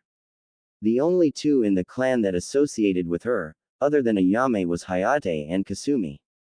Rukage Tower Kushina was currently sitting with the daimyo of Dragon Country with two of his samurai guards flanking his left and right side. The man was by no means weak-looking, somewhat angular face and phenomenally developed physique. He had a build that would make any warrior proud and he also wore a blue battle kimono with arm guards on his forearms. He wore a floor-length, white cloak with a red collar on it, black pants with European-styled boots and he also had long black hair that was tied into a ponytail. Hiko Seijuro 13 from Rurouni Kenshin or Samurai X. Welcome to the Hayabusa village, Seijuro-sama. I've prayed you had a safe trip here. She asked while the man nods to her question. Yes it was, Kushina-san. Now on to business. You stated in the letter your Anbu sent me that an important situation came up in the village. He said mature while she nods back. Hi. Do you remember when I got married to Minato Namikaze, who was the former Hokage of Konohagakure, and we were going to have twins? Kushina asks, getting a nod from the man. About the marriage years ago. Yes. I was there to witness the marriage between you two. Why? Seijuro wondered. Kushina sips a cup of green tea and continues. Well, you see, sir, when I was preparing to give birth with twins, both of them, on the other hand, the village was attacked by the Kyubi no Yoko. She finished while the man's eyes widened. Why would one of the guardians of nature attack the village? Did Konoha do something to provoke the fox? Seijuro asks and she sighs. That's what I wanted to know. Apparently, she was in Hai no Kuni searching for an evil presence that worried even her. When she was doing that, a man wearing an orange swirl mask and black cloak with red clouds on it caught her off guard and casts a powerful genjutsu on her using an eye that I believe was the Sharingan. She paused for a moment so that he could absorb the information and spoke up again. Apparently whoever did that was a member of the Uchiha clan, since only they have eyes like that. It resulted in her going into her berserk state and attacking the first thing she set her eyes on, Konoha. During that attack, my late husband found a way to seal Kyubi by summoning the Shinigami and sealing her. But the cost of summoning the god of death was your soul, so Minato-kun died during the process. Kushina said and had to hold back the tears she was feeling. But Kushina, how did he seal the Kyubi into? Seijuro asked about that and Kushina sighs in frustration and speaks up. He sealed the Kyubi into one of our children. One whom the Sandame said he died during the process. He was the first one born and he spent the last 6 years in that village being beaten and spat on by those ignorant, short-minded fools, and it's taking all my willpower not to declare war on that foolish old man. She said with answer in a dark tone while clenching her fists under the table, not realizing that she was slowly releasing ki, making the samurai nervous and the daimyo to raise an eyebrow. Please, calm down, Kushina, he said while she breathes in and out to subsided her temper. Forgive me, Seijuro-sama, I didn't mean to, she started to say, but the man waved his hand in dismissal. Think nothing of it. So what is the name of your firstborn who was treated like that? Seijuro asked. My son, Naruto Uzumaki Namikaze, the true heir of the Hayabusa clan. She answered, causing the man's eyes to widen on shock. Hiruzen Sarutobi lied to me about my son's so-called demise, and let those fools in Konoha treat him like a criminal. He not only lied to a cage of another village, he interfered in a foreign clan's affair and kept the heir from the clan in a hostile environment.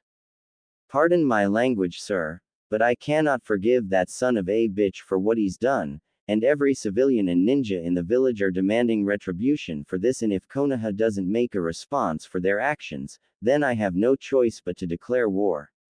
The council has already decided to increase the prices for trade, exports, and economical goods, and I'm already prepared to send our Ryunin who are working as bodyguards for the fire daimyo back to the village. She explained while Seijuro lets out a sound and rubs his chin in thought. The man looks back at her and a small smile appears on his face. I agree with those terms, Kushina. Send a message to the daimyo of Hai no Kuni stating that you, with the permission of the dragon daimyo Seijuro Hiko of Ryu no Kuni, are summoning the dragon nin that he's hired back to the Hayabusa village. I want your council to double the price for trade, exports, etc. that go to Hai no Kuni's ports. If they have a problem with it, then I'll have both the Hokage, his advisors, the fire daimyo, as well as you and your advisors come to a private summit here and we can discuss their actions against your son. You'll have my back in this, Kushina, and personally, I believe that Konoha needs to wake up to reality, since they believe they are the strongest village. Perhaps in the elemental nations, but not here. Not to mention that nearly all of my samurai could take on a Junin to Anbu level nin. He said, declared, and Kushina smiles and bows. Thank you, Seijuro-sama. She says and he smiles back. Think nothing of it, Kushina. Your clan and my family have been comrades since the beginning. I would like to meet your son someday. Perhaps I'll see him during the Chunin exams in a few years. Well, I must get going. I have a ton of paperwork waiting for me in my office, and if I don't deal with it, my wife will not let me hear the end of it. He says while cursing like a sailor in his mind. Kushina lets out a small laugh after hearing this. Same with me. Only Tasuki-chan will pout and berate me for not finishing it on time and not coming in for dinner early. Naruto, however, is a mystery when it comes to me and my duties. He'd just look at me and blink, then walks away. I tried bringing them both with me to show them what I do and they fall asleep most of the day. She commented and explained with a grin on her face. Seijuro laughs at that and shakes his head that admitted. As fun as this. I have to get going, Kushina. He says while getting up and walking out the door with his samurai flanking him. Give my regards to Haruka-chan. She says and he waves his hand back as a response. As soon as he left, Kushina pulled out a scroll and started writing in it. 3 minutes later, she seals it up and wraps a black ribbon on it and snaps her fingers. An Anbu with a black dragon mask appears and kneels before Kushina. Yes, Rukage-sama, he asked. Have this message sent via messenger hawk to the daimyo of Hai no Kuni. She said holding the scroll out, and the Anbu gets up and takes the scroll. Hi, he says and vanishes. She looks at the clock on the wall and it says 5:30 p.m. She then takes off her cage hat and places it on a hat hanger. She then removes her robes, wearing a red and black Anbu battle suit, and walks out of her office. She sees her secretary putting some files away and speaks up. I'm leaving, Reika-chan. Take care of yourself, she said, and Reika looks up at her and smiles. You too, Rukage-sama. Kushina nods back and shunshuns out of the dragon tower.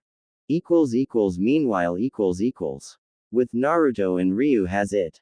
He was chasing Naruto, trying to tag him, but the blonde was too fast. Come on, Ryu. Are you that slow? Naruto exclaimed, and Ryu growls and adds chakra to his feet to increase his speed. Naruto stops at a tree and turns around to see Ryu grinning, and he leaps at the blonde. Gotcha! He yells. Naruto leaps over Ryu flying form while the young dragon in training crashes into the tree headfirst. Naruto lands on the ground and sees Ryu's form slide down the tree. He then clutches his face in pain and glares at the grinning blonde, who takes off into the woods, and Ryu gets up chasing after the blonde. Little did they know that two shadowy figures that looked like demons were watching them. So, that blonde boy is the true heir of the Hayabusa clan, as well as the Rukage's son. Let's kill them along with the other children. The one on the left stated. But we must proceed with caution. The white dragon and his wife are close by. The one on the right said while the other nods and they vanish. At the compound . The girls were sitting in a circle talking while Ayame was talking with Joe and Scherzer about Ayane. I can't take her back to the Mugen Tenshin village, Joe-san. Ever since Rado attacked me and Ayane was born, everyone, even certain members of the clan, look at her with disdain, and it hurts me to see them treat her like that. Ayame said as a few tears fell from her eyes.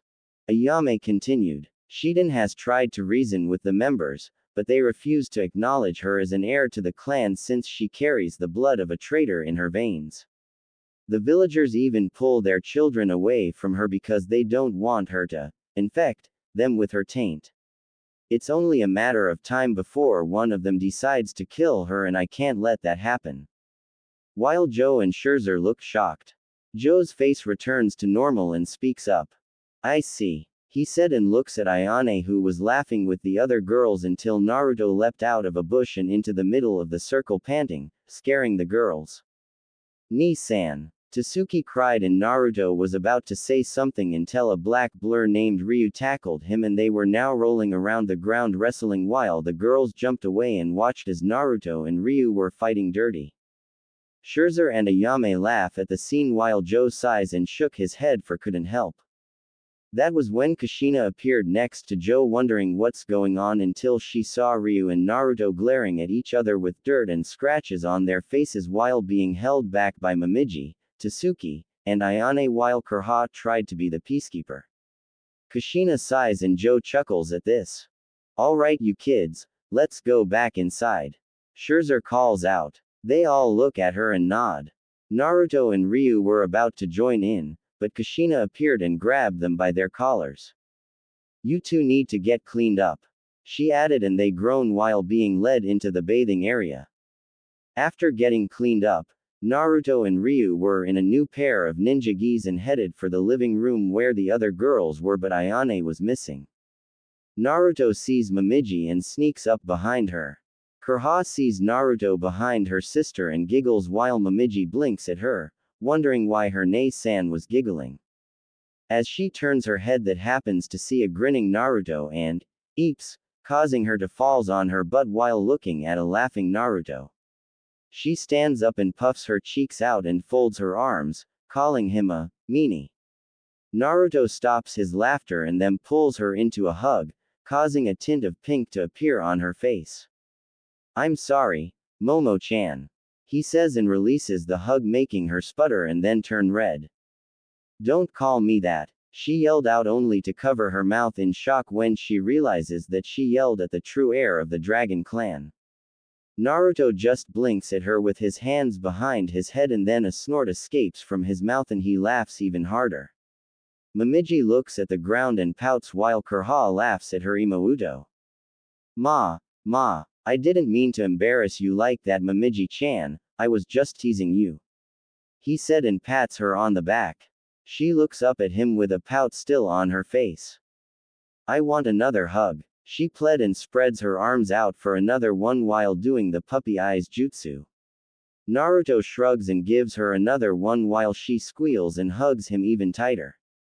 Kurha chuckles at this and looks at Tasuki, who was also giving Ryu the pouty look while he just sweat dropped and his right eye twitched. I want a hug too, Ryu-kun, Tasuki insisted while his eyebrow twitched. No, he refuses and she sticks her lip out even further. Please, she begged and her eyes grew big, making Ryu twitch more. Oh, for Kami's sake, she's worse than Ka-san, he thought, but then lets out a sigh of defeat and opens his arms out. Fine, he mumbles. Tasuki then grinned and glomped Ryu and the boy's face turned blue from being hugged too tightly. He looks at Kurha, who was holding her hands over her mouth to stop from laughing. Help me, he squeaked out. Momiji stopped hugging Naruto and went over to pry Tasuki off of Ryu. So Kurha-chan, are you a shinobi in training? He asked and she shakes her head for a no. No, I'm training to be a shrine maiden. When I'm old enough, it'll be my duty protect the Hayabusa clan's treasure, Kurha said, and he nods. Oh, so Momo-chan is training to be a kunoichi? Naruto asked and she nods while said girl slumped her shoulders at being called that name again. She didn't want to be a shrine maiden like me, because she doesn't want to spend her life doing nothing. Mom tried to convince her to be one, but Momiji is stubborn like our father, Kurha explained with a grin on her face while Naruto chuckles. I am not, Momiji yelled while Kurha just grinned at her. Naruto snickered and was about to say something until he heard someone yelling. Don't touch me, I hate you and our clan. The voice yells, making everyone jump up. That was when a slide door opens up and Ayane was seen running out of the room she and Ayame were in and heading out the door with tear flying from her eyes. Ayane-chan, please wait. Ayame cries out as she appears out of the room also, but her daughter was already gone. Kushina appeared, so does Joe and Scherzer. What's going on here? Kushina asked, wondering what happened. Ayame looks at the ground and tears form in her eyes. Ayane just ran after I told her the truth about her birth. She answers and covers her eyes with her hands so no one could see her crying. Scherzer and Joe's eyes widen while Kushina looks at them with a raised eyebrow. Anyone care to explain this to me? The redhead Cage asked and Joe lets out a sigh. Ryu, he called, getting his son attention. You and the other kids go look for Ayane. He says and he nods. Hai-to-san. Ryu and the others leave the compound and split up to look for her. With Naruto. Naruto was currently running through the forest looking in every direction. He stopped for a while and heard sobbing. He then runs to the direction and sees Ayane sitting near a lake with her knees hugged to her body and was sobbing. Naruto walked over to her and placed a hand on her shoulder. She looked up and turned her head to see Naruto, who had a concerned look on his face. Ayane's eyes were red and puffy from crying and she looks away from him. What's wrong, Ayane-chan? Naruto asks her. When she doesn't say anything, Naruto walks around and kneels and watches as more tears fell from her eyes. I hate them, she mumbled. Naruto raised an eyebrow at her. Hate who? He asks, and she got up and looked at the ground. All of them. My mother, the Tenshin clan, the village, all of them. I hate them all, she screamed out while Naruto's eyes widen in shock as he stands up. Why would you hate your own family, Ayane-chan? He asked, for he wants to know. Ayane looks up at Naruto and releases a sob. She then hugs Naruto tightly while sobbing into his chest. That surprises Naruto, but he does the only thing he could think of. He hugs her back and tries to calm her down by telling her it was okay. While that was happening, a creature with a humanoid appearance and black wings with what looked like a spiked club in his right hand was sitting on top of a tree chuckling. Well, isn't that cute? The mice are cuddling. Too bad it'll be their last. He said and leaps into the air with his club raised and comes down fast. Kyubi was resting in his mind and she suddenly felt a dark presence ascending to her vessel and the girl. Kit, jump out of the way now, she yelled. Naruto's eyes widen and he looks at the ground to see a shadow growing under them. He looks up and sees a bird-like creature coming down at them with a spiky club raised. Kuso. Shit, he says, and then he scoops Ayane up bridal style and manages to leap out of the incoming club, but the shockwave from the weapon sent them flying backwards and tumbling onto the ground. The two ninja in training groan and look up to see the creature in the crater with his club posed into a smashing position. He then chuckles darkly and stands up. It was a Tengu, a bird-like demon who are considered to be a ninja's worst enemy. So the little dragon has some skill after all. This might prove to entertaining for me. The red Tengu said as Naruto and Ayane get up and the blonde's eyes widen in shock. What the heck is that thing? Naruto asks Ayane, whose eyes were wide also, and she takes a step back in fear. Tengu. Naruto-kun, we must run. We're no match for demon of his class. She explained, grabbing his arm. Naruto looks at her with a shocked and scared look on his face. That's a Tengu. I thought they were rare to encounter. He cried as the Tengu stated to walk towards them. They are. Their entire population has dwindled down to a few since the battle of the Archfiend on Mount Fuji. We need to run now, Naruto-kun.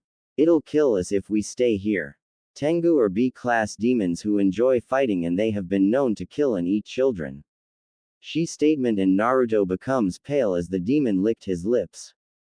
It's been a while since I tasted the flesh of a true dragon. Luckily me and my brother will get the opportunity to eat you, the redhead, and the Hayabusa boy. I'll save the little girl over there for dessert. He says with an evil smile on his face. Naruto and Ayane kept walking backwards as the Tengu moved forward. Just give up, little dragon. I can kill you both without breaking a sweat, so why delay the inevitable? Tengu asked.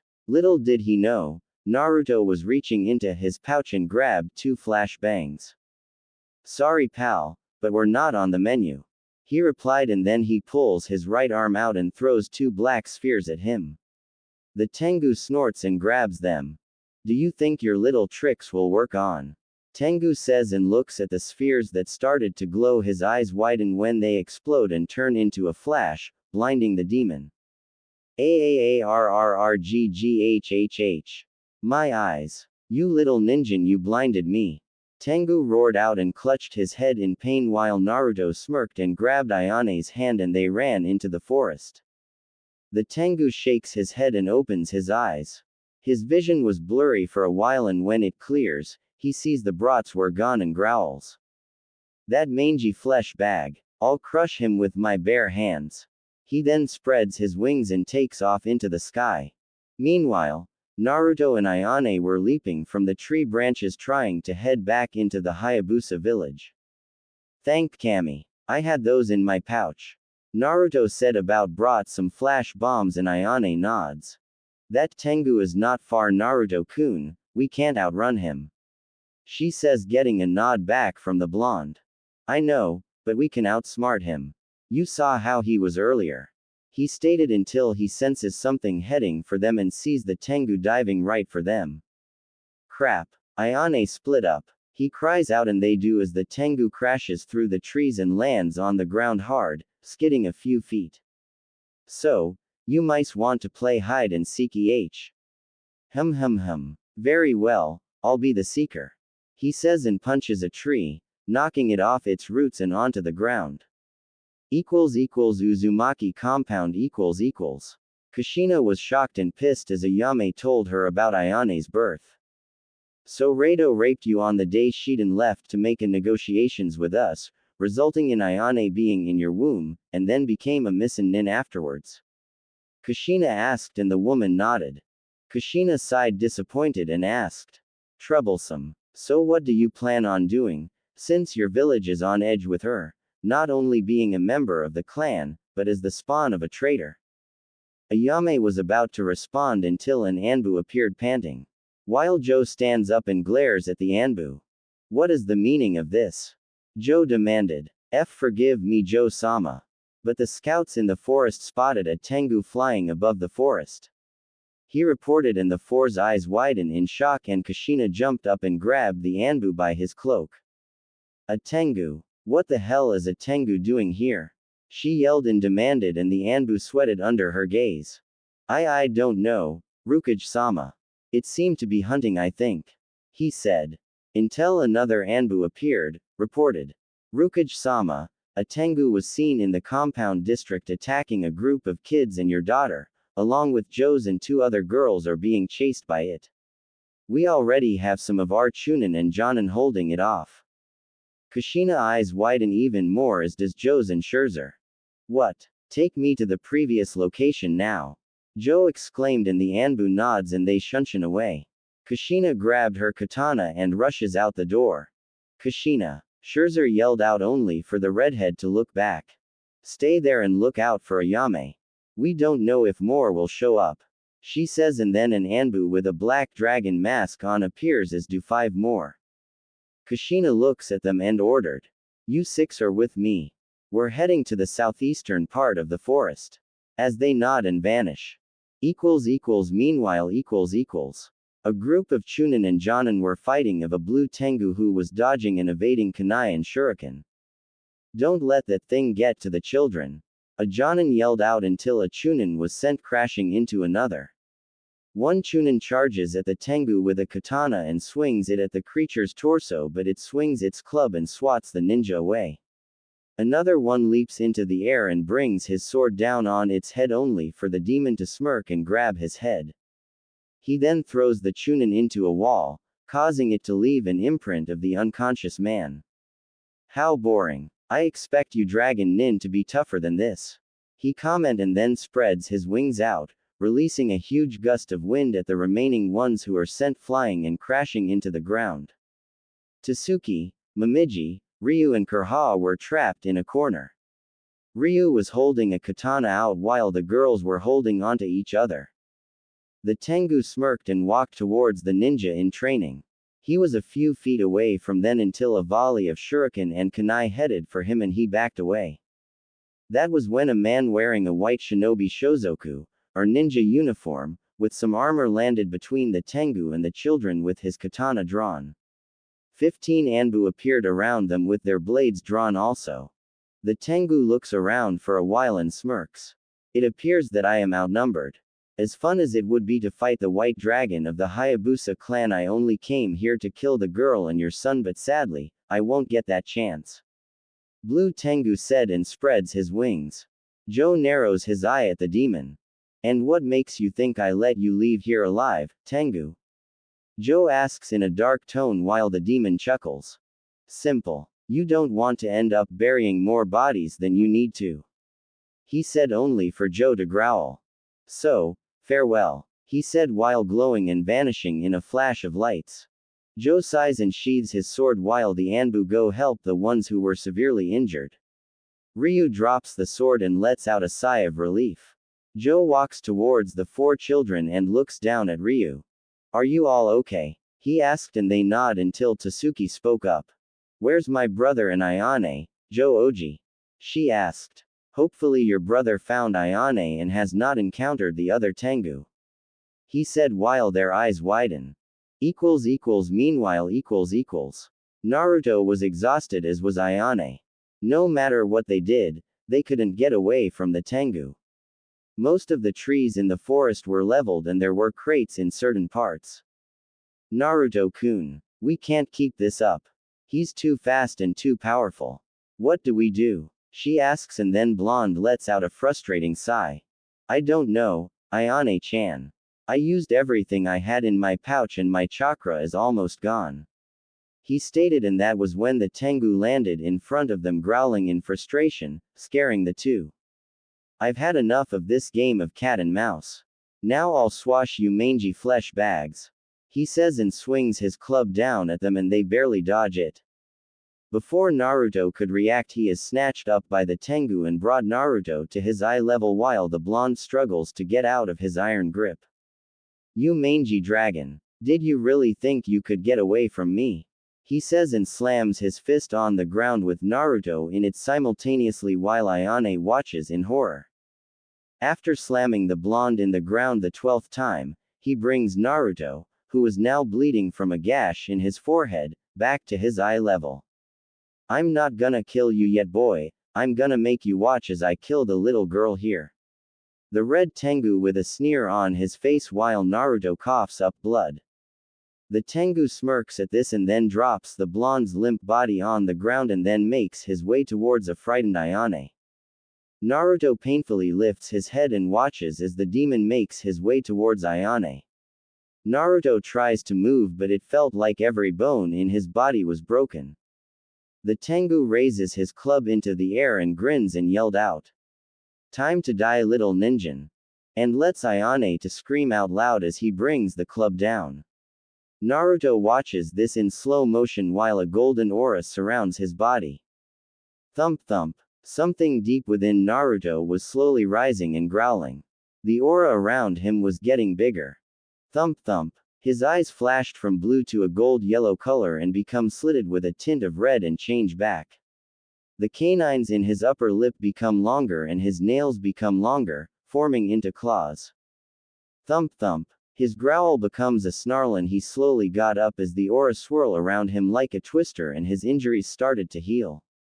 Kyubi saw the dragon statue become surrounded with a gold aura and chuckles.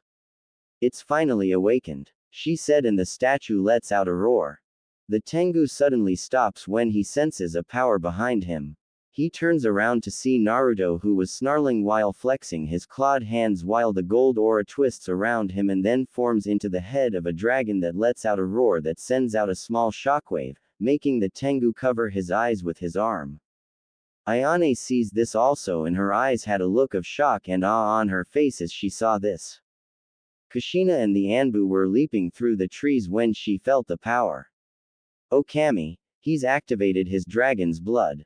I have to get there fast. She thought and increased her speed. The dragon head disappears and Naruto lets out a deafening roar that shakes the ground. He then vanishes and the next thing the Tengu knew, he was slashed across the chest by 5 golden claws and blood seeps out from the wound. He takes a few steps back as he saw the look on Naruto's face. His clawed right hand had blood on it, his fangs were bared and his eyes were now golden yellow and slitted with tints of red in them. The red Tengu smirks as he looks at Naruto. Looks like the dragon's blood inside you has finally awakened, but it won't save you. He yells out and swings his club sideways at Naruto's head. The blonde leaps over it and spin kicks the demon in the head, making it snap back. Naruto then raises his clawed hand at the Tengu. He turns his head and his eyes widen as the clawed hand descended towards his face. He manages to twist his head a little, but it resulted in him having his left eye slashed open and blood spurted from the destroyed eye. Gyaaaaa. He cried out as he clutched his head in pain in agony while Naruto lands and continues to snarl. The Tengu looks at the blonde with hatred in his eye and senses the Rukage in her Anbu heading this way. Consider yourself lucky, little dragon, but next time I will kill you. He says and glows until he vanishes into a mixture of multicolored lights. Naruto turns his head at Ayane, who continues to look at him in shock. The blonde smiles at her, then collapsed onto the ground. Ayane snaps out of her daze and runs towards the unconscious blonde and kneels down. She then turns him over and places his head on her lap. Ayane looks at the boy's calm expression and smiles. "Thank you, Naruto-kun," she said, and a tint of pink appears on her face, and that was when Kushina and the others appeared. 2 days later. Naruto slowly opens his eyes and finds himself in a bed and a room covered in white. He had some bandages on his face and he was wearing a deep blue robe. He then got up and let out a groan. He then jumps out of the bed and lands on the floor, but then hears the door open. Appearing from the other side was Ayane, wearing a purple kimono with a pink butterfly on the front of it. Her eyes widen when she sees a grinning Naruto who was now awake. She then runs towards the blonde and hugs him while a grunt escapes from his mouth. The blonde hugs her back and lets out a smile. They release the hug and Ayane looks at Naruto with concern and worry in her eyes. "Are you okay, Naruto-kun?" she asked, and the blonde nods. "Yeah, I'm fine. But I'm really hungry," he says as his stomach growls out loud. Naruto blushes when he hears this and Ayane giggles. She then takes his hand and leads him out of the room. As they walk down the hallway and into the dining where the others were eating, Kushina stops and sees her son. The next thing Naruto knew, he found his face being buried into his mother's chest and was being crushed in a hug by the redhead. MMMHPH. Naruto muffled out while waving his arms in the air frantically. Tasuki was laughing at the scene and Ayame and Ayane were giggling. "Aunt Ah-san. Aunt Eth." Naruto muffled out loud. Kushina realized that she's crushing her son, pulls him out and he breathes in a lot of air and then glares at his mother, who was blushing in embarrassment and chuckling sheepishly. "Sorry, Sochi. How do you feel?" she asks with a concerned look on her face. "I feel great, but can I eat please? Activating my bloodline burned all the energy I've had and I'm starting to see 3 of you, Ka-san," he whined. Kushina giggles at this and carries him over to the dining table and sets him in a chair. "Ayane, would you be a dear and help feed my son?" she asked. A tint of pink appeared on Ayane's face and she nods and sits in the other chair that was next to Naruto. When she set a bowl of rice and fried salmon in front of him, she pulls out a pair of chopsticks from the table and then grabs some rice and holds it out in front of Naruto, who takes the rice into his mouth and swallows it. "Thanks, Ayane-chan," he says, and she smiles and nods at him. "You're welcome," she replied and continues to feed him. Kushina and Ayame were watching this and inside their minds, they were screaming, "Kawaii." Tasuki had a look of disgust on her face but kept eating. Kushina was also proud that Naruto activated a part of his bloodline and knew that Tasuki would activate hers soon. She also wondered what the future would hold for her children. Only time would tell.